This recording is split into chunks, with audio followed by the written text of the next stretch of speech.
If you watched my previous video, Why You Need to Start Your Author Email List, you know you need an email list to successfully market your books.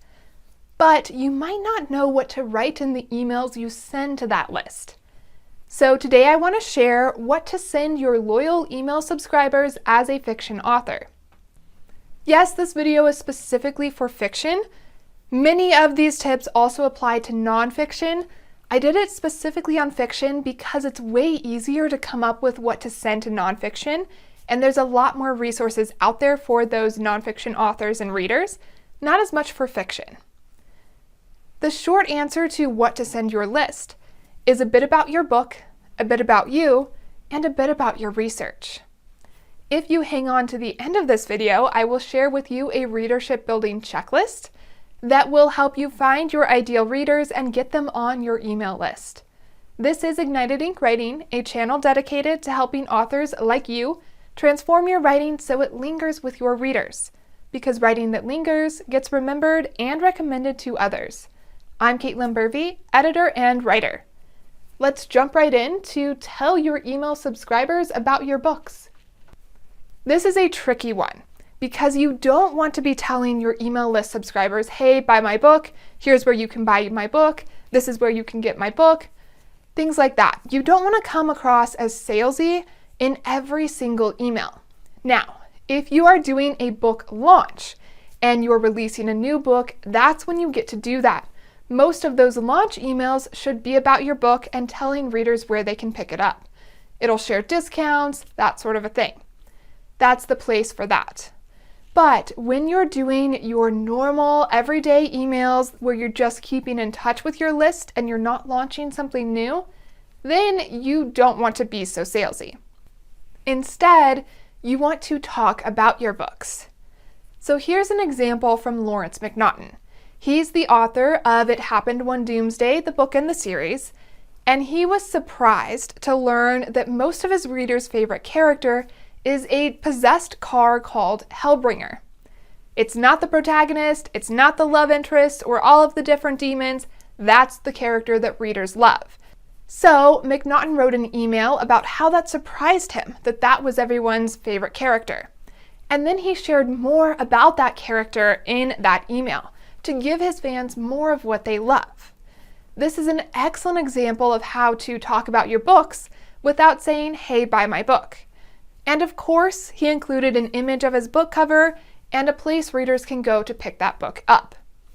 But that wasn't the focus of the email. It was tacked on at the end. So that's something that you might want to do in your own author emails. Now, people like McNaughton do have a little bit of an advantage because they already have a readership who they've been interacting with, so they get questions and they see trends like this. So he's able to say, hey, I noticed most of you love this character, because he has people to notice in that way. If you haven't reached that yet, or your fans aren't communicating with you in that same way, you can always talk about other aspects of your book. Readers love learning where authors get their ideas. Watch any author interview and that question inevitably comes up. Readers are fascinated by how we come up with our stories. So give them that. Share how that side character was inspired by your great aunt, or how the love interest is really your crush from high school. Let your readers know what inspires you. I call my fiction author email list Magical Musings. My book, When Magic Calls, is a collection of modern fairy tales, so they're twists on the original versions of fairy tales. What I share in my emails is a little bit about fairy tales, their history, where they come from, the cultures that use them, things that I find interesting. Then I share how that either inspired me or how I twisted it in my own version of those fairy tales. This is my take on sharing what inspires me. Another author I know, Denis Karen, he sends character sketches to his email list, literally has people draw his characters for them, and that's what he shares. His readers love this and subscribe to his list just to get those images. He does pay people to do this, but if you have those artistic skills, you can do that for yourself. You can also collect free images from the internet and say, hey, this is what I imagine this character looks like, or this is the setting for that place. It perfectly represents that. These are kind of similar to romance authors' Pinterest boards. You can also send your subscribers sneak peeks, deleted scenes, character development charts, that sort of a thing. Now, some things do work better as your freebies, what you're trading in exchange for those emails. Things like short stories, I have a quiz that I use, early chapters, works to get people on your list too. Whenever I switch out my freebie or I add a new one, I always send that new freebie that I created to my current email subscribers. Because they've hung on with me for this long, they deserve to have access to that new short story or whatever I'm using too. That's a nice gesture that you might consider using for your list. Now that we've talked about how you might share things about your book in your author emails, let's shift our focus. How to send your email subscribers a bit about you. I mentioned in the previous video that consumers and readers like to purchase books and other products from people they know, like, and trust. They don't want to buy from just anyone. So if you share a bit about you, you give a reader an opportunity to come to know, like, and trust you. You can be as personal or impersonal as you want to in your author emails, so you don't have to share your deep secrets or your intense feelings unless you want to. Instead, I recommend people share hobbies that readers are likely to relate to or to also have. So, for example, if you live on a farm and you write rural romances, share funny farm stories, pictures of your animals. If you run an animal rescue, same thing. Animals are always a hit. If you write women's fiction of some sort and you craft, there's a good chance your readers like crafts too. Share some of the things you've created. If you write science fiction, fantasy, or thrillers, costumes are where it's at. Your readers would love to see you in costumes, what you would imagine your character costumes to look like, that sort of a thing. Conventions, if you're going to go to conventions, share that with your readers. So think about your hobbies and how you might share those with your readers. That can be a little bit less personal for some people who aren't comfortable sharing things about their family life, for example. Another way to approach this is to include 3 things about you in your welcome email when people subscribe to their list. So you'll say 3 things that readers need to know. At least one should be very unique and memorable. So here's an example of what I might suggest my brother use. He's a musician, and this might work for his list.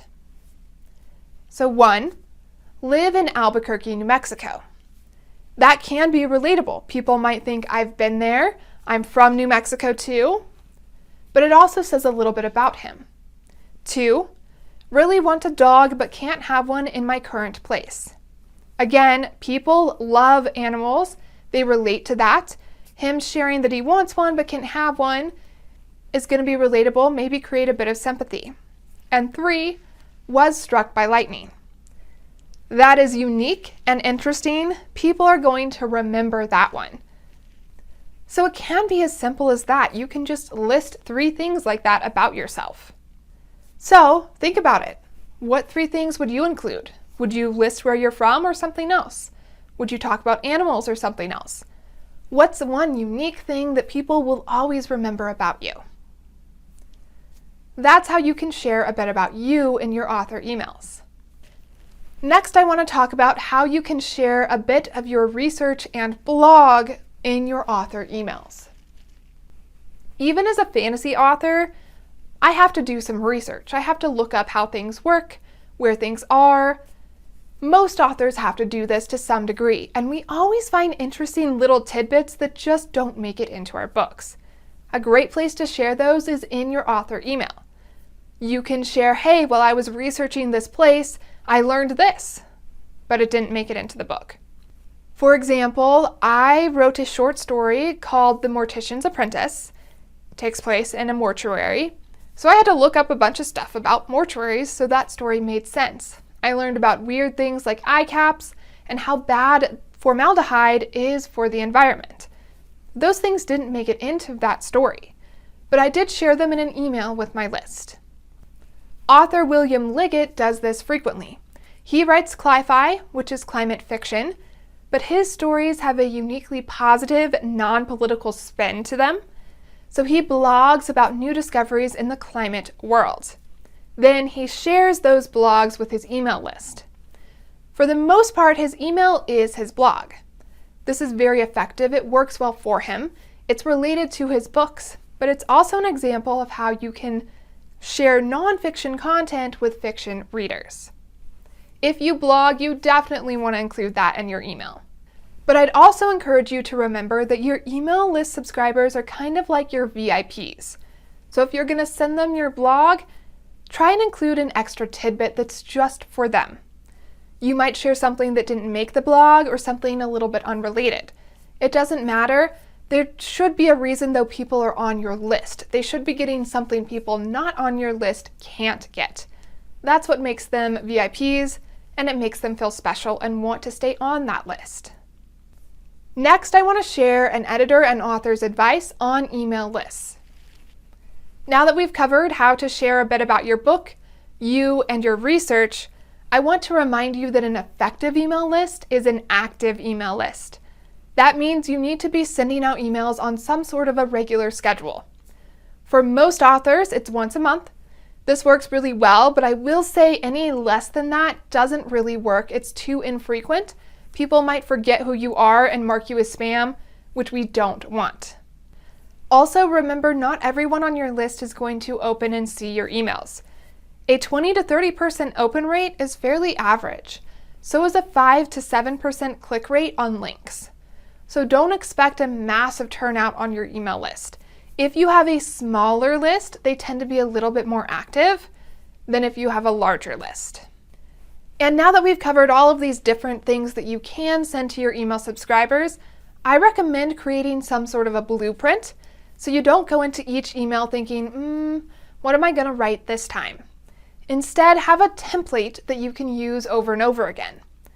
I send out a monthly newsletter to my Ignite Your Ink blog subscribers. This is nonfiction stuff on writing. I always start with a writing prompt. Then I have a section that's celebration time for anyone in my life, usually editing clients who've published that month. Then I might share something about these videos or my blog. I'll share industry updates, that sort of a thing. So I have kind of a template created. Now I don't have something for every section in every email, but I look to see if I do. So I go through my template and I'm like, no one published this month. I'll skip that section. For my author email list, I always try to share a bit about my inspiration because I find that really fascinates my readers, and then something else that's related to my books.